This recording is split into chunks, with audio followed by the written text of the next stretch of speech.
All the roads are windy.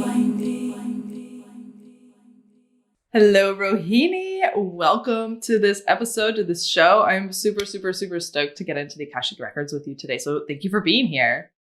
My pleasure, Natalie. I'm so excited. I'm excited for it all. So would you like to lead us on an invocation and set the space? Yes. So today I would love to pull a card for our interview. And it's the Weird Sisters card by Casey. Cool. We love Casey. I love her. Okay. These cards are amazing too. They feel like butter. But got that smooth shuffle. Yeah. I know you can't see it. All right. So here's the card we got. Candle for Rewards. And I'll go ahead and read. Whoa. I know, right? That's card number 24. What I've never heard anything like that on an Oracle deck. I love it. No, it's so cool. Yeah, she actually, she channeled all these cards. So it's Amazing. They're all so beautiful and I love it. Okay, so Candle for Rewards. Call in what will grow. Keep working diligently to create abundance and prosperity for yourself. Place a symbol of your ideal fortune, payout, or reward underneath a green candle adorned with seasonal harvests, precious stones, wine, or sacred drink. Sit with this candle and resonate into the feeling of you achieving your desired outcome. Believe it to be true. Believe yourself to be worth it. Wow. Beautiful. Thank you, Casey, for writing that. And thank you, Rohini, for bringing it. Yay. My pleasure. Wow. Just reflecting on that, what comes up for you? I mean, we were just talking about right before this, but we were just talking about the whole, shining our inner light and finding who we are and making decisions based on that. So I feel like that's what's coming up more than anything right now. And it's so amazing. Every time I do pull a card from this deck, it's like exactly based on the conversation I was just having. It's a direct message. That's amazing. Yeah. And the light too, right? The light and the green. That's like, yeah. Mm-hmm. Mm-hmm. I love it. Yeah. And reflecting on what we were talking about before we hit record too, we're, with all the things around climate change and the fires, we're both in the Bay Area in California, and it's just been smoky, fire on the whole West. If anyone doesn't know that the whole West Coast is on fire right now, then I don't know where you are, but I want to be there. Yeah. Sheesh Louise. Or maybe I don't know. Maybe not. Maybe not. Exactly. But this card gives me inspiration of like personal level. Okay, what am I calling in? But collective level, as we face climate change, as we face capitalism, as we face all the isms that come with what we're going through right now, what is that future we want to see? And how do we become it? And how do we create it? And I'm going to totally put that on my altar of a personal and a collective candle of what's that future? What are we growing? So I love that. I love it. I love the way you explained it too. I was like, how do I? It makes all the sense. Totally. Thank you. So tell us, where's your ancestral lineages from? So I'm Persian, so I'm from Iran. Cool. And my ancestors were mystics, mathematicians. One of my most famous ancestors was the first physician to ever incorporate using alcohol in medicine, which changed medicine forever. I have chills. What the heck? Yeah, Abu Siab. But he comes from my mom's mom, my maternal grandmother's side. And I really didn't know much about my ancestors growing up because I grew up in a Hare Krishna temple, and that was the only thing I heard about my whole life. So kind of culty a little bit, and we weren't told about where we come from. And throughout my life, I realized that most of the decisions I was making were living in my DNA. And so here's what I mean. I started bartending, but instead of just bartending, I started incorporating herbs into my cocktail so I can help people feel better. And then I opened up an herbal mixology school and all this stuff. And I had no idea that that's where I come from, which like blew my mind when I found out. And it's kind of crazy. But on my dad's side, he comes from like a lineage of many mystics. And I didn't know that until like 3 years ago either. And I've incorporated those practices in my life just naturally, without any knowledge. So it's kind of amazing. Wow. I have just like chills after chills of you. I'm like, dang, and shout out to that ancestor. What, Abu? What's his name? Abu Siab. Abu Siab. Shout out to Abu Siab for bringing it with that revolutionary transformation. Totally. World Doctor Day is actually his birthday that we celebrate. So it's kind of cool. What? I know. I like how you're like, what if my most famous ancestors? Like, what else did your ancestors do? I know. It's so cool. Wow. Yeah. That's amazing. That's amazing. I love that. And I love how that came through. Like you said, like making choices from your DNA of you mixing herbs and alcohol and in cocktails, and your life has kind of evolved since then into just this mystical connection, like this bridge and antenna. I don't know what I don't know. I'll have you describe what you are. I don't know. I don't know. I'm seeing. I'm an alien. I already told you I look like an alien.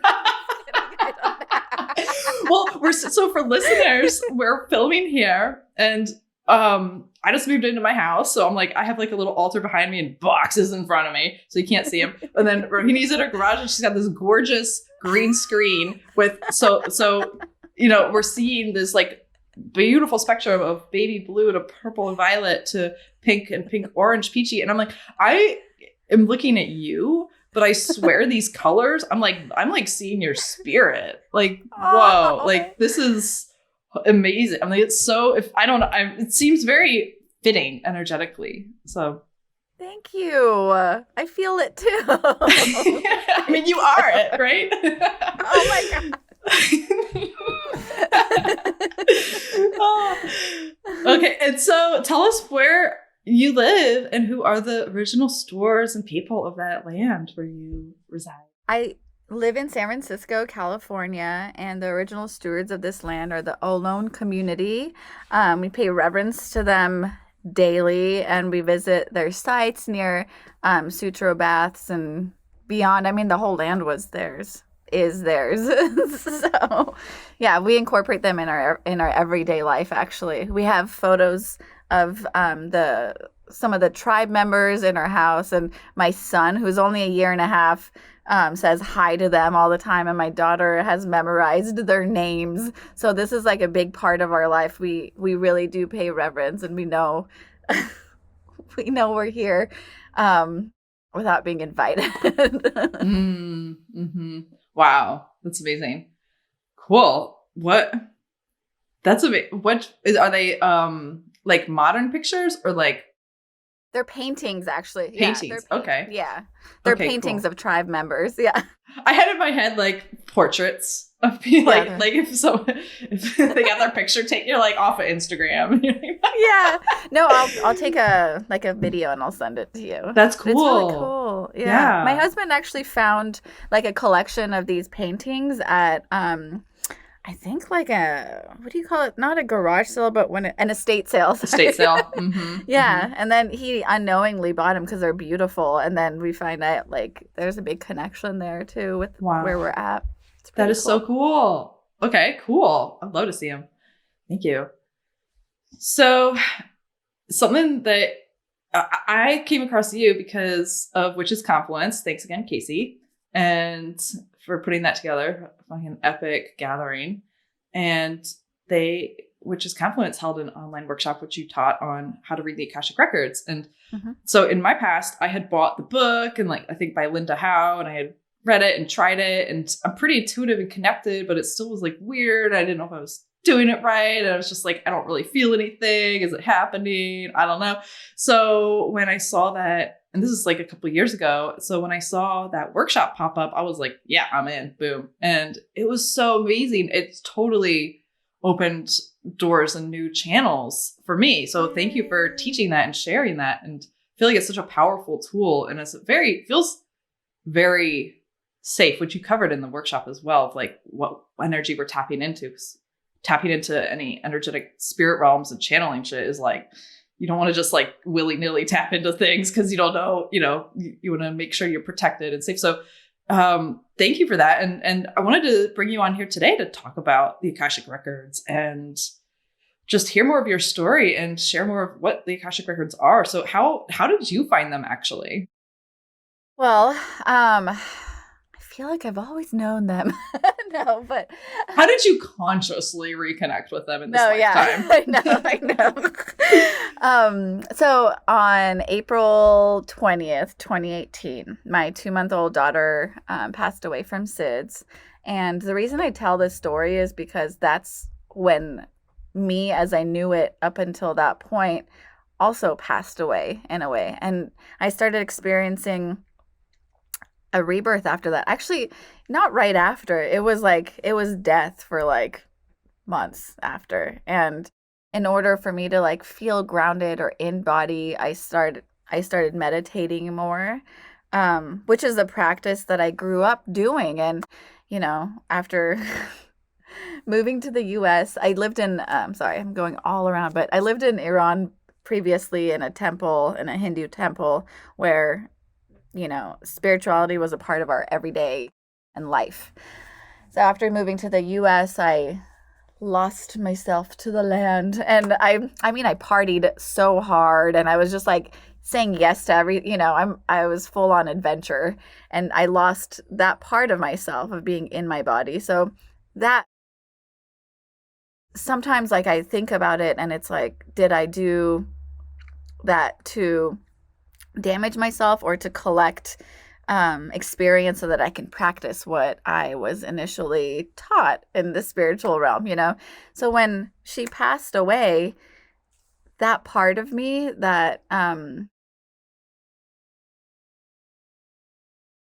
American lifestyle side of me, and I shouldn't say it that way. See, I'm trying to think of the right party girl. The party girl side died with it, and I wasn't a party girl like before she was born either, but you get into these habits of like how you talk to yourself or who you are. I feel like that person died.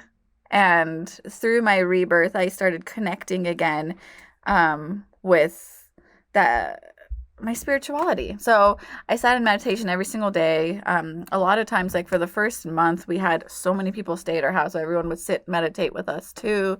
And we went to Rishikesh in India to spread her ashes in the Ganges. And there, it like everything like really came back for me. And I sat in meditation one day and I asked my guides to help me heal.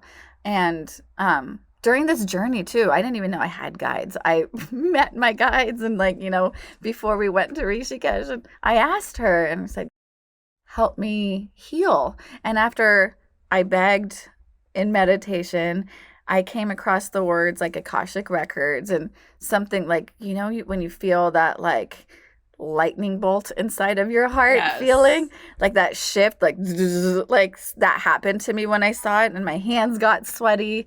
And I'm like, this is too big for me. I don't know. I just ignored it because it's like for years and years, I ignored my intuition. And that's the party girl thing I was talking about or whatever, like the way you talk to yourself. You're like, you're not smart enough. You don't know what you're talking about. That's not real. Like things like that, So it was too big. I had practiced not connecting with that part for so long that I put it away, but it kept popping up every single place I looked.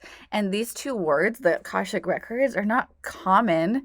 It's not like you'll go and see a billboard of it or, it finds who it needs to find rather than being everywhere. It's everywhere when you are aware of it though, right? Because now we see it everywhere.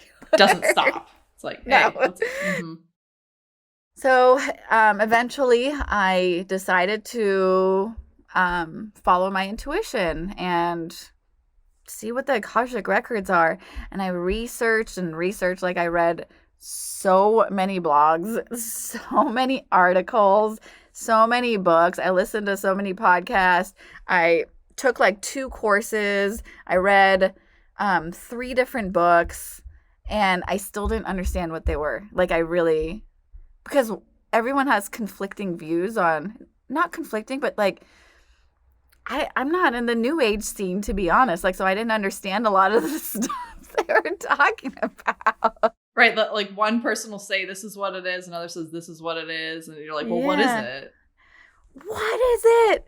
Yeah. And, I don't know if I talked about this during the workshop too, but I wasn't able to access my own records for like 2 months because of that doubt and not understanding what it is. Like, what am I accessing? Someone's like, it's the book of life. It's the library filled with books, but it's not books. It's I'm like, what? It's just too much. I don't understand.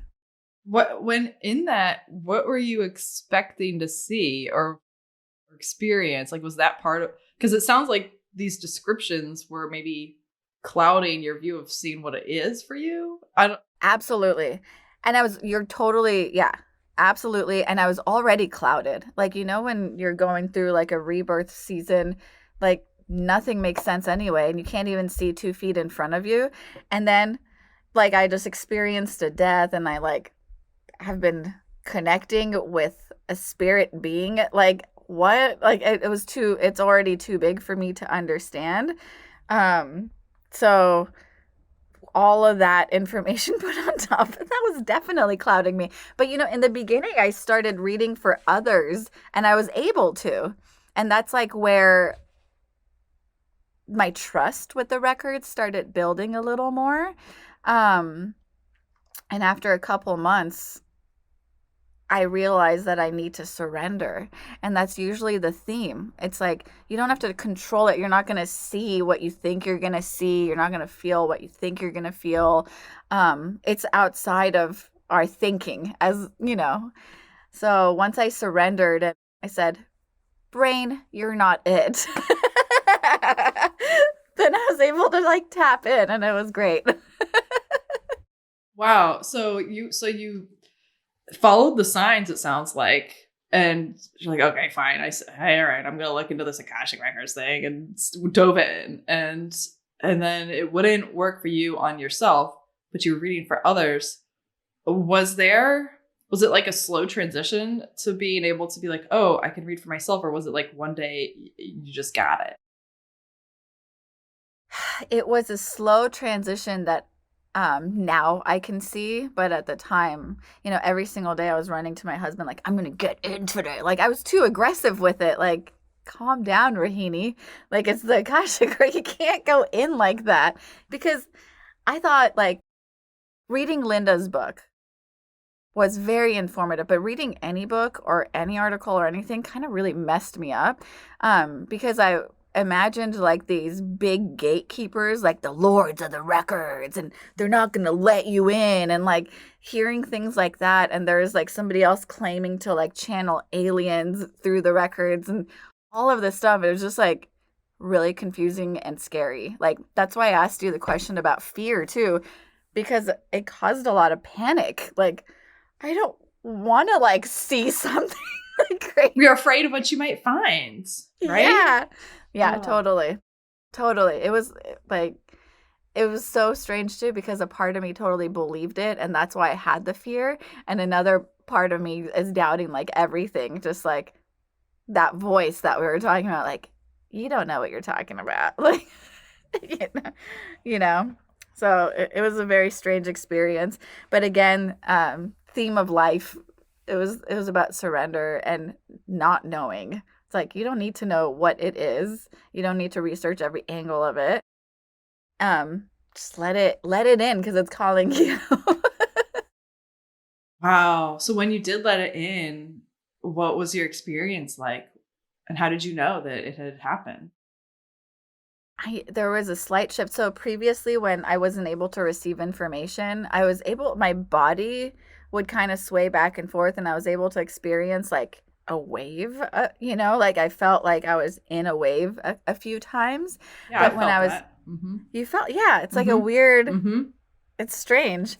But when I was actually able to access, my heart felt lighter in a way. And the way I receive information is through like intuition, but also I see like visuals, and they were outside of what I would conjure up, which is how I knew that I was in the records. There's like a little shift of consciousness, if you know what I mean. Yeah, I it was totally like know what you mean. Mm-hmm. but it's different for everyone, so I'm always like reluctant to even like let people know what I experience, because then people are like, okay, that's what I should experience, and it's like, no, you're gonna experience. So here's the thing I think nobody talks about that blows my mind, because it's like it's what makes the most sense now that I've it's been revealed to me in a way, is that we compare our experience to everybody else's constantly. Like, well, they're doing this, so I should be doing that. And then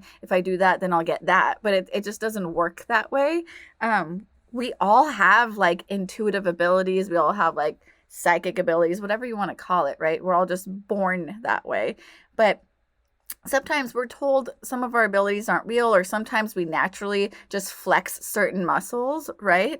And when we are receiving information, or like connecting with this subtle energy, it's the muscles that we have been flexing a lot that are going to come into play, because that's where we feel comfortable. I think that's what it is, and it's not even about comparing one experience to another, because these are just like such subtleties too. Like, as you know, the Akashic records are just a subtlety. It's a vibration frequency all around us, and it's so subtle. Like, it's right here right now, and I can't see it, but I have to be intentional about reading the energetics of it, right?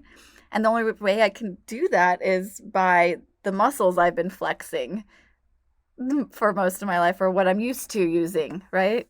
Like the channels that are already open inside you of your senses and knowing, intuition in a way. Oh, Yeah. Mm-hmm. Yeah. Yeah. I love that. I think it's funny because people are probably wondering, like, in the beginning, we didn't go into what are the Akashic records. And I think I think this, what we've been talking about is kind of an example of like how it's hard to describe what they are, because then that puts blocks and expectations into what you expect when you try to access them. Like you said, with the gatekeepers and with the big library. And like when I was reading the book and doing it, I was expecting to like actually see a library and go like pull down a book or something, but it's just not like that at all. It's mostly, for me, it's like an energetic sensation, and the vibration shifts. I can feel like, whoa, like I told you when I opened the records for Earth Speak, I was like laughing because like the energy was just so different from my kind of normal everyday mindset. I guess with all of that as a caveat. Yeah. What are the Akashic records? Now that people have that, don't expect this, okay, y'all? That's how we started. That's so amazing. I love it. So, the Akashic records are subtle energy that we are able to read. So here's from asking the Akashic records and seeking answers on this topic, which is like I've asked so many times, and here's my understanding. We all start from one energy, and this energy expands, and other energies break off of this energy, and then so forth and so on. It's just this expansion of energy, and our soul is a part of this greater energy, right? Through time, our soul, our frequency, our vibration, collects other frequencies and vibrations that it interacts with, right? So as we go on and we're interacting, whether it's within our DNA, whether it's within our soul, our spirit, or whether it's within our mind, which is like who we are today, all this information is constantly being collected within our vibration, right? And therefore, we actually have all the answers that we seek living right within us. And that's what like people mean when they say the answer is all within you, is because we have collected so much information throughout our many lives from the beginning of time that we do really have all the answers within us. But these answers are not visually easy to grasp. So one way to access these answers is via tapping into the Akashic Records, which honestly it didn't even have a name before the 19th century, right? It's just a subtle energy we read within ourselves, and it's a collection of waves and frequencies, just like we are. So all this empty space is actually not empty. It's filled with information. It's kind of cool. And that's what I understand so far. That's really cool. I was just wondering the other day, like, maybe it doesn't even, I should ask the Akashic Records about this, but it's like, maybe it doesn't even matter how it is, but just the mind is curious, and I was wondering, like, is every bit of information in the universe accessible through any wave?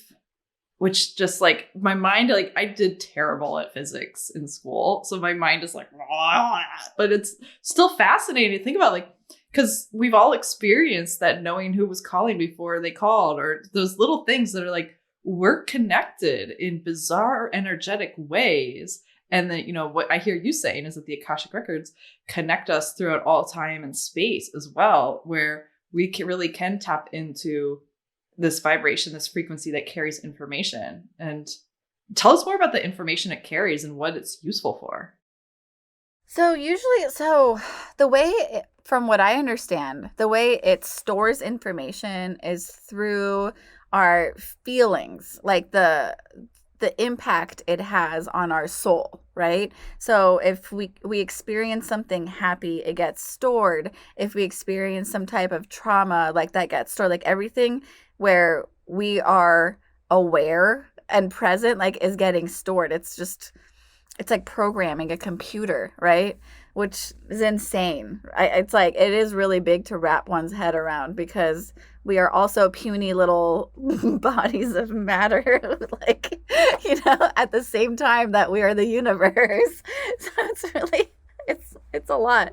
But that's how it gets stored. It's not like, I don't know, it's the way we read it too, oftentimes has everything to do with our understanding of these emotions and frequencies or experiences in this specific time that we're living, like, if you haven't experienced something, you're not going to be able to understand a message, which is why you won't receive it. Does that make sense? Am I explaining that Interesting. correctly? I hear a couple different things in that. One of which is, I guess, an interpretation is almost that you're reading, like, almost like it's always getting this Akasha, I guess. Is that what it's called? Akasha? I mean, you can call it whatever you want. Like these waves, these frequencies. Yeah. Mm-hmm. The bleep blorp. Yeah. The Matrix. The Matrix. So it's like constantly being reinterpreted throughout our lived experience and retranslated in context of who we are right now as a conscious being and in these times of our culture or society. That's one of what I hear you saying. Absolutely. Yes, that's exactly what I'm saying. So if you ask a question right now and then you ask one in an hour, the answer can change. And this is one thing that's like really awakening for me personally, is that realizing our free will impacts so much, and the decision we're making right now is going to determine the answer we receive, like, tomorrow. And we can choose to follow in that path if we like the answer we receive, but we can also choose to change it. And I think that's like the most powerful thing I've learned from the Akashic Records, is that we have a choice to change things if we choose to, right? I'm hearing you saying that our choice is our magic wand. Like, yes. That is how, you go get, I think people have this misconception that psychics tell you what's going to happen in the future, but I see it as like, they tell you what's the probability based on the current choices and actions you're taking in the now and the past. And then I'm hearing you saying this is a really helpful tool for being able to access more possibilities of choice as well, or to see how these potential choices might affect your future and your experience. Absolutely. Tell us more about that. Yeah. Well, the way I came across this too was because I was asking really ridiculous questions in the beginning when I was in the records. Like what? I mean, it's not even ridiculous, but just like unimportant, I guess, on the big scope of things. Everything is important. I don't mean to say it that way, but I think my fear was keeping me from asking bigger questions, right? So I was asking, I don't know, like how much I should charge for a course and things like that, which is fine. And the answer would change like minute by minute. And I'm like, what the heck am I doing different that like it's changing it? So I started asking about why it's changing. And then I kept going deeper and deeper into that. And then that's when I was shown the different like tethering of like the connectiveness of everybody and how it's constantly forming, and how what I'm choosing to do with my time is going to impact the possibilities I have within like an hour, which is like, we know that, right? We know that, but it's not groundbreaking stuff, but the realization of it, I think, is like much grander than like just us. I don't know, just us kind of knowing that in the background, you know? Mm-hmm. I mean, it makes sense. Even if you're like, oh, I'm hungry, should I eat this sandwich or not eat this sandwich? An hour later, you're either like nourished and creative or hangry. You know, it's like super simple choice. Totally. And I'm curious to hear too, when you were asking like, how much should I charge for this course? What kind of answers were you receiving? Were they numbers, or was it like how did the answer come through? I mean, I was receiving numbers, but also just like nothing sometimes. Like, why are you asking this? You can ask anything. Well, you can ask anything, and you want to know how much to charge for your course. And I bet, a part of that was myself, that voice that was talking to me, just like, you're asking stupid questions, Rohini, like that could be a part of it. So it's a constant battle. But I was receiving numbers for a while, and then the numbers would change constantly. And then at times I was shown that like I shouldn't do the course, or that if I do it, I need to incorporate this new thing into it. Like it was many different roads within a very short period of time. And it really was based on what I was choosing, because it was like, am I going to sit around and watch some ridiculous show, or am I going to work on myself? I think it usually comes back to that, is like, just feed yourself what you need to in that moment without feeling guilty, or like those like judgmental aspects of my mind personally, like, get in the way of me being able to accomplish a lot. So it's like, I think that's what in that instance, the course situation, my records were showing me that I need to like work on myself more rather than worry about like that, like how much I should charge. And I realized that the gut feeling that I get initially is what I should go with anyways. And that's kind of an indirect answer they were giving me, is like, trust yourself, trust your own intuition. Like, you already know, and you're asking us this question, and you have the ability to ask anything. So from there, because I mean, that's kind of how, I mean, it makes sense that that's what you would ask too. Because I think as a business owner, you're like, especially if you're newer to business or something, you're like, how do I do it? So it makes sense that you would ask the Akashic Records that. I've talked to the Akashic Records about business, and it's for me, it usually comes through back not as some specific tangible, like take this step. It's like a paradigm, a lens through which you're seeing. I'm like, oh, okay. I love it. Cool. I'm like, I was just wanted a like tangible answer, but this is tangible too, I guess. But actually, it's way more than tangible, because for me, I'm just gonna go on a tangent here, I guess. Tangible tangent, because for me, it does inform how I make the choices, instead of just staying rooted in some old paradigm of, oh, this is what the business moguls or business gurus say to do. It's like, no, look through this lens of this energetic lens and this frequency, and how does that inform your possibilities and decisions? And it does change things, and it doesn't make a logical sense all the time. So that's something that I think has been really interesting. As you start asking more questions, what did you find,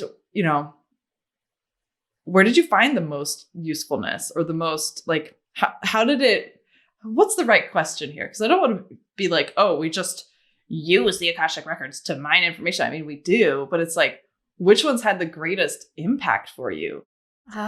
This is like, I love this question so much because I feel that it's important, and I feel like that it's a good representation of the records, because one of the most, I don't know, useful parts of the records is to heal.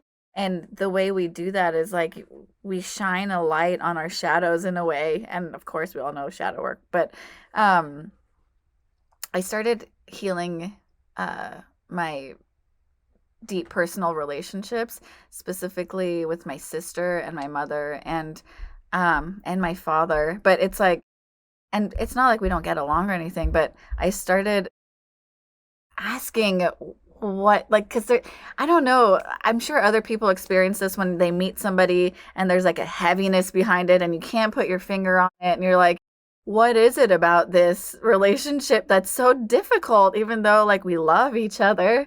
So I have been zooming in more and more on that and learning like the light that has been shown about what's happened in the background, maybe like centuries ago, who knows? But it's just so beautiful, and it's like it all comes back to like how sweet humans are, and that most of our actions are reactions to like protect ourselves, right? So it's like it just it blows my mind, and it has given me the opportunity to see the good in people, even the worst people you could ever imagine, which is hard for me to say because I want to hate some people, but then like but it won't let me. Like the records won't let me hate people. And it just like it just shows how much trauma, like I've been shown how much trauma people go through to become who they are today, and it's like everyone's recovering from so much trauma, like so much. And ancestral trauma and trauma of the lands, and then the society and the system we live in, and da da da. It's like one thing after another, and whew, yeah. Yeah, it's a lot of built up stuff. And like a lot of it, like I feel can be resolved if we are, as humans in general, given the opportunity and space to not be judged when we look at ourselves, because I feel some people like throw these like hateful barriers around themselves because they're afraid of what people might think of them if they're revealed. And it's like, why can't we give each other the space to heal? Like I don't know. That's one of the most beautiful things the records have taught me. And I'm mad at them for it. Just kidding. Sounds like you need some healing. I know. No, I get it. I want to be angrier. Yeah. So how has that healing come through? Like, were they like showing you? Because healing isn't always done through the mind, So how did that happen? Because you're tapping in using words and stuff, but what came through? Well, the way, I'm sorry to interrupt too. No, you're great. I just got excited. Yeah, please interrupt me. No, but the way that I have been shown these circumstances is the way I read the records is I receive visuals, and usually there's an unraveling. So with my sister, for instance, like we have a really weird relationship where we love each other so much, but we just can't get along, and it's so weird. Like, why? So it just showed the record showed me my relationship at this point with her right now, and it started like going back in time and in certain moments in time where it got recorded, like for her specifically when she learned that she could treat me a certain way, or like, you know what I mean, or that her it carried me through her programming in this lifetime, if that makes sense. And then from there, like it's like a habitual thing from like lifetimes ago, and it's not even like um it didn't give me insight on how she feels or anything, but it's just based on my situation right now, so it showed me everything. I saw it, and I saw it from her eyes, which is kind of insane, and it really it changed something in me where I stopped judging her, and I stopped judging myself in that. I still judge myself all the time, but in that respect. And like there's a certain reverence to the relationship, and honestly, like we still don't get along, but at least like I'm comfortable with where I am right now, and I love her no matter what, and I'm not judging her for her journey, if that makes sense. Yeah, it totally does. I mean, just thinking of if you're in relationship with someone, and I mean, there's so many levels here of, first of all, maybe taking it personally of how they're treating you and realizing through the Akashic Records of like, whoa, this isn't personal. This is her stuff. And when you see it's someone's stuff and you're like, okay, that's compassion can come in. And, I'm not, neither of us, I'm sure, are saying here like, oh, that means that, we shouldn't have boundaries and want to make change of the world and do things. But when you can see the story or the perspective that someone else is going through, I guess almost like, walk a mile in someone else's shoes. You have so much compassion for them. You're like, damn, they went through that. Like, wow, fucking in awe of how they're still here and how they're functioning and their actions make sense then. And might not agree with them. You might not want to facilitate them being in power or stuff like that. Totally. But it's like, oh, we're all just like sad little humans inside needing help, needing love. And so if we can be in a loving space instead of just this projecting, judgy space, it feels better for us too. And it opens up doors for other possibilities. Absolutely. Absolutely. Yeah. Once we see the journey, yeah, it changes me. It has changed me. Because we are like in our own world constantly, and we only see our perspective. So, right. Yeah. Mm-hmm. It's amazing. That's amazing. And I guess it probably helps you see your own conditioning too, in a way of like, Absolutely. why am I like this? And it's like, whoa, okay, I get it now. Yeah, totally. I really didn't understand how it works. And what I mean by it is like how we become to be the people we are. But the more and more I visit the records and investigate, like the more I realize all the different layers that make us who we are. And it's all just like, we all know this. Like we all know that, like we're a spirit, right? We all know that we're a body, which means like we are the programmed human living today. And then we're also the trauma from our DNA, like our ancestors also incorporate some aspect of who we are too. So it's like this trilogy of information that's meeting right in the middle, and there are just so many layers. So it's like how do you heal? Like which one are you choosing to heal and when? It's like a lot, because it's a lot of trauma put into one thing. Life, it's a lot of trauma. Yeah. And some happiness too. I guess it can be cool. Oh my God, yes. I'm just kidding. I love it. But it's just like a lot of layers of emotions, I think. Good and bad, like you said. Right. Yeah. Mm-hmm. Yeah, it's kind of cool. I mean, life is amazing. It's amazing. Even the tough stuff is hard. Sometimes I trip out on like, holy shit, it's amazing that we could even experience this really shitty moment. And even though it's the shitty moment, it's like, wow, consciousness and embodiment. It's so wild. Absolutely. Yeah, that gratitude is like golden. Yeah, it's whew. So I feel like we could go in a lot of directions, but I guess I want to talk about I guess two things. I guess I'll ask this one first. You said that you read for other people. What's it like when you open up someone's Akashic Records? And It's go ahead. Yeah. sorry. It's so it's so different every time. It's completely different every single time. And I'm always like, yeah, I got this. And then I'll go and do it. I'm like, what? Um, yeah, it's been insane. And it's really humbling to be able to read for someone else because you experience a part of their journey, right? But for me, like, it's my connection and being able to read this subtle energy is getting stronger as I practice it more and more. So it's also like really draining. Like, I cannot do anything else after a reading, and I just like go and sit in the bathtub with a whole bunch of bath salts, like just like like it's like, because it's, you're stepping into somebody else's like energy, you know, and it, depending on how they facilitate their energy, like that is going to affect you. And that's why like my readings are oftentimes really short now. Like in the beginning, I was reading for like an hour, which is insane. Like, what was I thinking?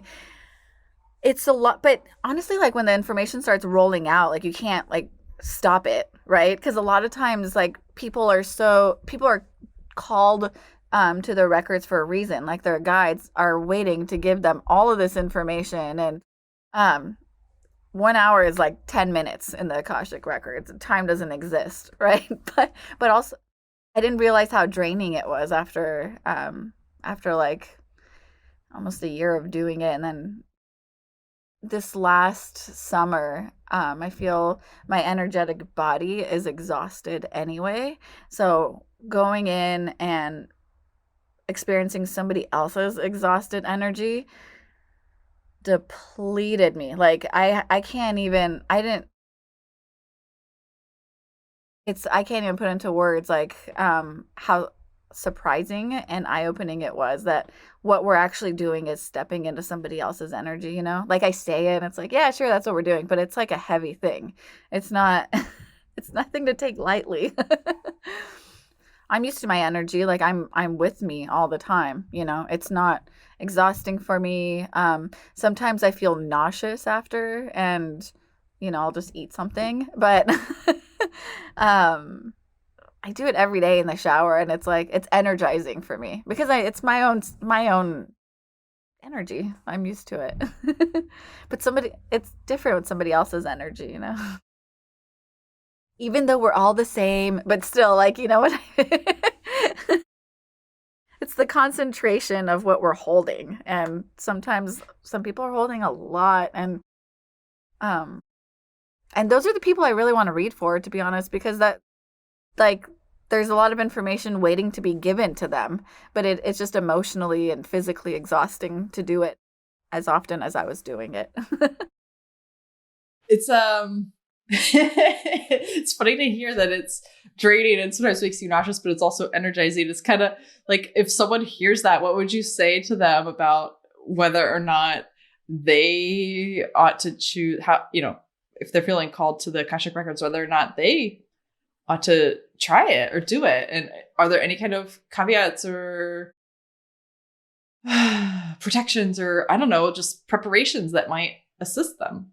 That's a really good question. And I just want to like add a side note too. While I have gone nauseous and it has been physically exhausting sometimes, like it was always empowering, and I was honored to do it. Like the information that was passed through was so grand. And I know somebody walked away with like a lot of love, you know? So sure, it was a very slight inconvenience, but on the grander scheme of things, it was very valuable. But to protect yourself, so I recommend, if you're going to read for somebody else, if that's what we're talking about, if you're reading for yourself, generally you're not going to feel that weird, and you might get a little lightheaded, or you might get really thirsty because you're essentially going into a higher frequency than you are used to living in, right? So just like slightly altering your frequency. And that's why they say not to keep your records open for too long, because it's exhausting on our frequency, like we're not supposed to be living there. But if you are there and you're starting to feel nauseous or dizzy or some type of symptom like that, I recommend grounding yourself, eating something, drinking water. The bath with salt really help. You can perform like protective rituals or something if you want to, but you're not going to an unsafe place. So that's only for your comfort if that's what makes you feel better, it's not for an actual safety reason. So you can like smudge. And if we're talking about smudging, I really recommend people doing a little bit of research on their ancestors and finding out what their ancestors used as a smudge. For me, I'm Persian, so I use Esfand. So every single place in the world has their own unique smudge. But you can smudge the room you're in. You can use crystals. My favorite to use is the Herkimer diamond, which I'm always like huge, holding. Beautiful. I love it. So can I tell a little story? This Please. is like total side note. Okay. When my daughter first passed away, this woman who I didn't know started having dreams about my family and I. And this, like, at first it's like, yeah, I'm not going to believe you. But like, so this lady works with my husband's sister's husband. Like, somebody we don't know. And after Rishi passed away, she started having dreams about us. And she told my sister-in-law's husband. And at first they were like, let's not tell them, this is too weird, right? Like, maybe this isn't real. But then the dreams happened, and they coincidentally were happening about us in the area we were in at the time. So we were in Haridwar, and the dreams were about us being in Haridwar, and the lady didn't know we were in Haridwar. Like, it's so wild. So they told us, and this is actually how I met one of my spirit guides. But I ended up becoming really good friends with this woman. Her name's Sandra. Her dreams were 100% real, and they changed my life. But in the beginning, when I was trying to access the Akashic Records, I had trouble, as I mentioned. And I know she's connected somehow, even though she downplays it and she's not like she works at a construction company. Like, she does interior design. Like, she's not in that world. Like, she doesn't want to be. She's just forced to be sometimes. But I know she has some kind of connection. So I called her and I was like, I'm trying to access like this frequency, and like I can't do it. So she brought over this Herkimer diamond. And she's from Herkimer, New York, where these things come from. And she said her father used to, go and they used to mine them together and stuff. So this is like from her father. And she brought it over. She's like, try it. And I'm like, okay. I tried it, and it was just like, that's when I started swaying. When I told you, like, it just like, it brought me to a place of like, okay, so this is real. Something's happening. Yeah, but I've held it ever since. And one thing I actually learned about it is if you overuse it, just because it vibrates at such a high frequency, like its frequency is way higher than the frequency of the Akashic Records. Even if you overuse it, like, you can emotionally and physically get exhausted. So I only hold it on special occasions like this. But anyway, back to my stories. Crystals often help too. And there's a science behind it, which, not a scientist, so I can't explain exactly. But from what I understand, we are vibrating at a certain frequency, right? We can all agree on that. And then these crystals vibrate at different frequencies depending on where in Earth they were formed. And it creates a lot of heat and time to create one of these things too. So it all depends on that. But based on their geometric patterns on a microscopic scale as well, which are reflected in the macroscopic whole of the crystal, which is so cool. So if you look down at a microscopic level, the like atoms connecting to each other reflect the shape of the natural shape and form of a crystal. So cool. Isn't that wild? It's wild. I love it. I love it. But yeah, so when we are sitting next to one of these amazingly vibrating organisms, our body, our frequency tries to match that of whatever we're near. Mm-hmm. Yeah. Which is happening all the time. We're always matching our environment, other people, crystals, water. Mm-hmm. Totally. That's why it matters what environment we put ourselves into as well. Yeah. But yeah, crystals help. We'll keep going. Yeah. I mean, okay, what else would help with those are really the only two tools I've ever really used in the Akashic Records. I think environment is really important. As you know, I mentioned it briefly, but if someone's feeling anxious or if they're feeling nauseous or, unsettled about the records or after reading, perhaps changing the environment you're in for the same reason we just talked about with the crystals. I have found that where I feel the most comfortable and the most energized opening my own records is in the shower. So every day when I go into the shower, I open my records. I have a laminated, I call it a tap in. I channeled my own tap in and I don't use the prayer anymore. So I read it and it's lovely. It's in water. Then I come out when I read for other people, I'm usually sitting in my car in the dark in the garage where it's like the only silent place in my house. So that's maybe has something to do with the exhausting factor. I don't know. I'm like, what if you read for them in the shower? Yeah, they would be really weirded out. I think you pay extra. You're like, I'm in the you don't have to have video. It's just The that'd be audio of so the water. funny. I know. You're like, look, I got a channel through the water. It's all good. It's all good. Maybe I should bring water with me though, and just have like water around in bowls. That might help. That'd Yeah, be cool. I'm really connected to water. and essences in the water.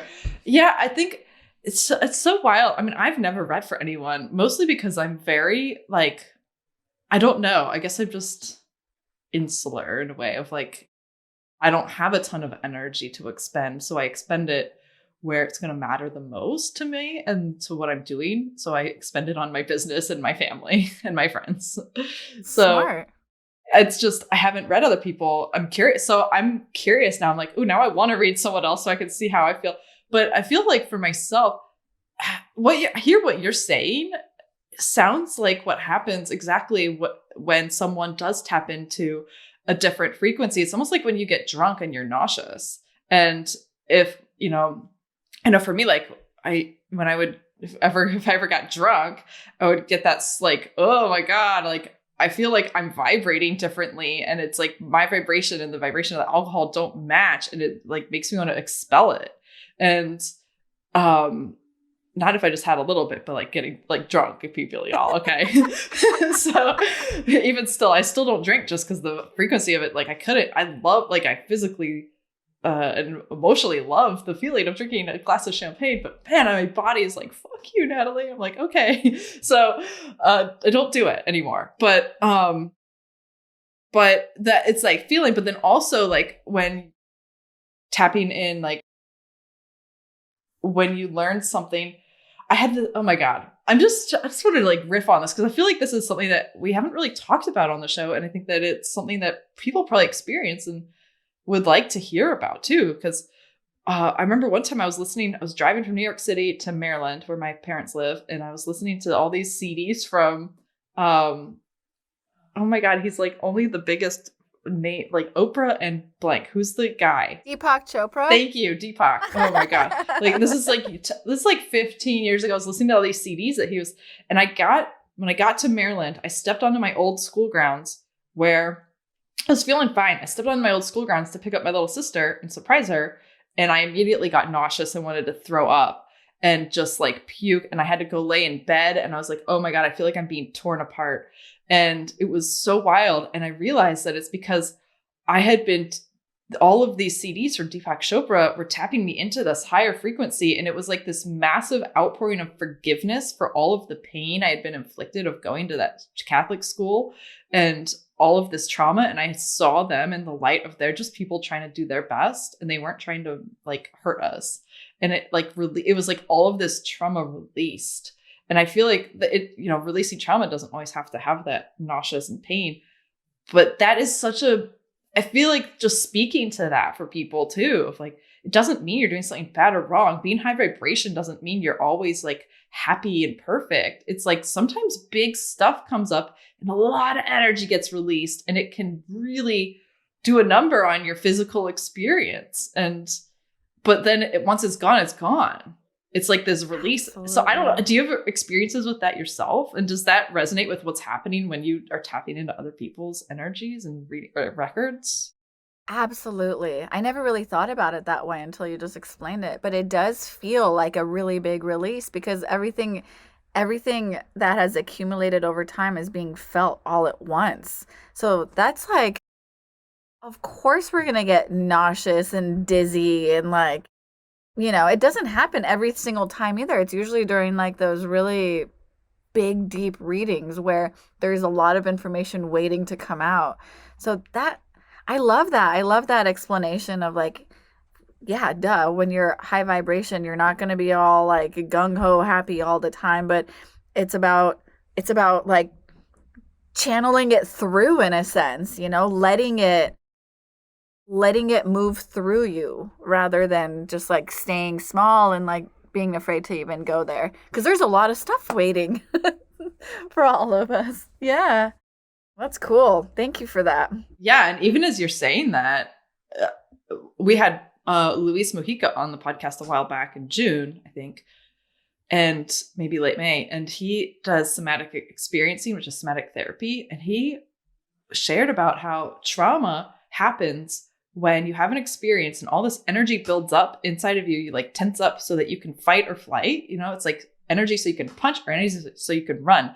But what happens with trauma is that energy doesn't get expelled and instead it gets locked up and stored. So what you just said there about letting it flow through you, that just pinged that of like, oh yeah, because it really is this frozen, it like this like reaction gets frozen instead of expelled and let out and released, because we are this like flowing universe. Like, and I think, oh my God, I'm just like, ah!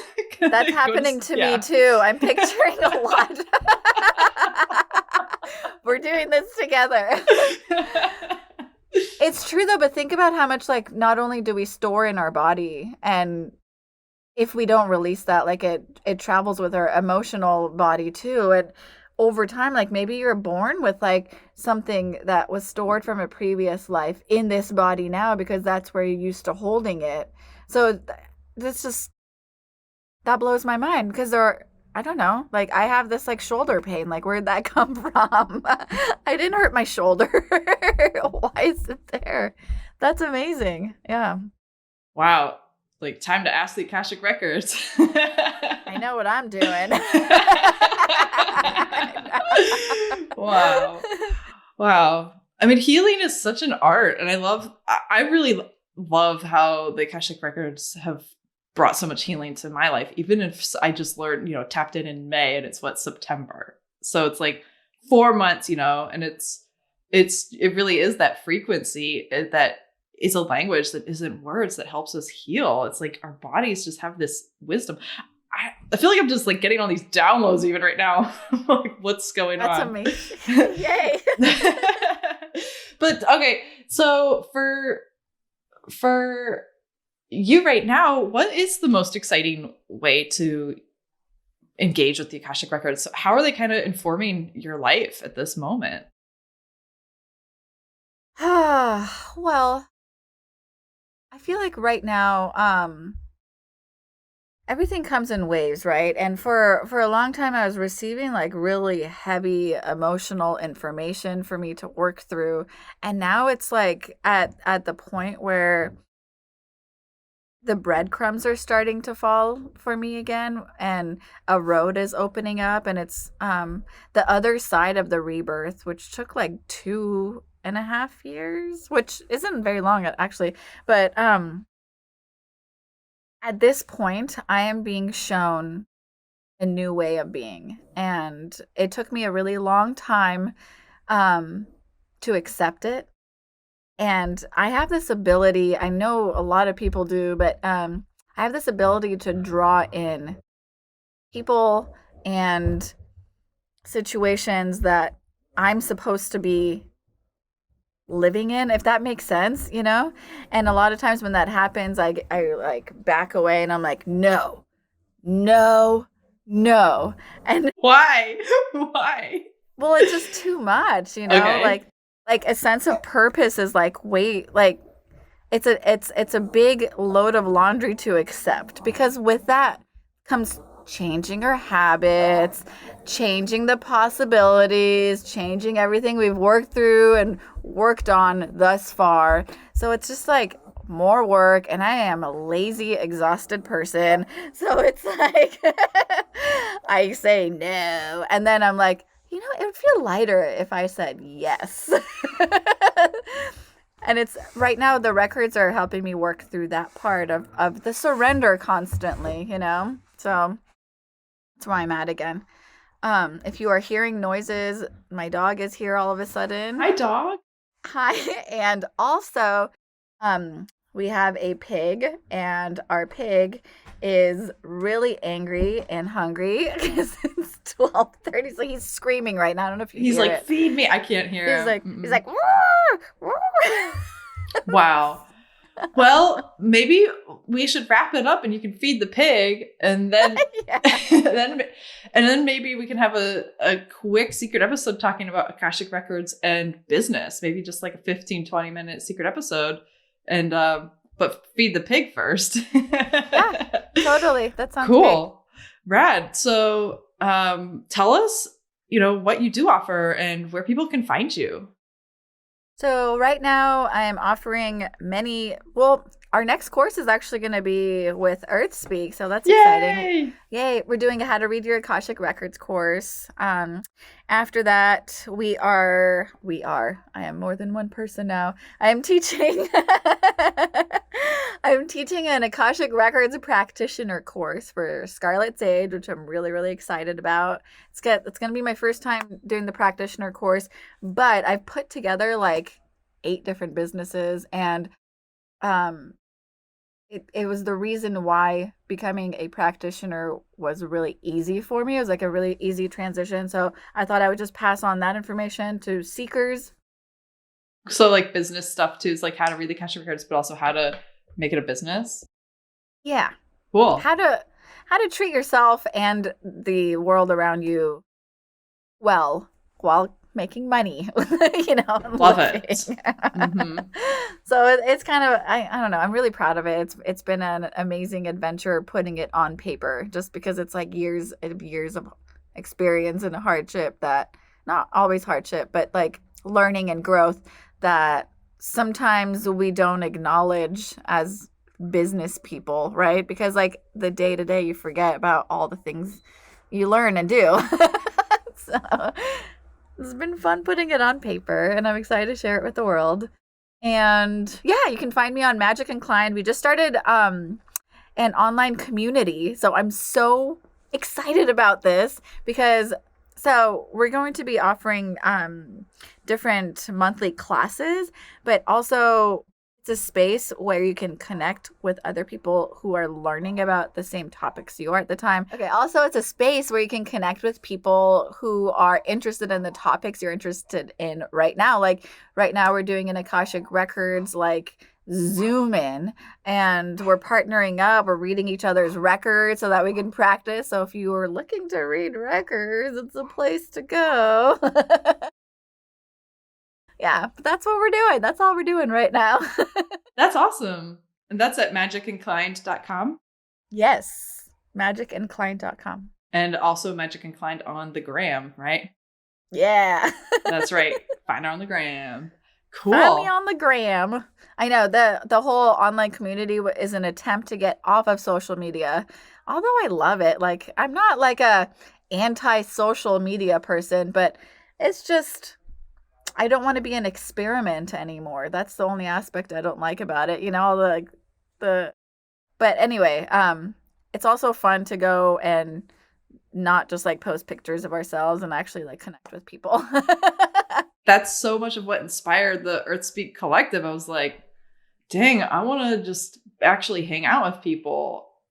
So I get it. I think a lot of people are feeling this. They're like, okay, I'm done with the broadcasting just outwards of posting a picture and commenting. They're like, where's the actual connection happening? Where's the people? Totally. Yeah. Totally. That's what I keep seeking. And it's like, that's not, Instagram isn't the place to find it, unfortunately. I mean, it's a great place for certain things, but yeah. Yeah, it's fun. I like it. I'm not anti. Well, people, you can find Rohini at magicandklein.com and on the gram at magicandklein. And super stoked. Yeah, y'all, if this intrigued you, come check out how to read your Akashic Records workshop with us coming up at the beginning of October, right? Yeah, where the veil is thin. Yeah, the veil is thinning. Yeah, exactly. It's October 9th. Okay, thank you, because I don't have my calendar in front of me. No worries. God.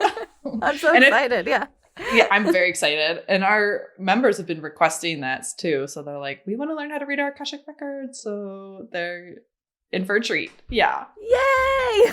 Yeah. Very exciting. Super stoked. So awesome. Well, thank you so much for sharing here today. It was super fun to talk with you and look forward to seeing you in October as well. Oh my gosh. Thank you so much for having me. It's my honor and my pleasure. I had so much fun. Thank you. All the roads are windy. Listen to over 200 free Earthspeak podcast episodes on your favorite podcast app and visit earthspeak.love to learn about our collective community and workshops.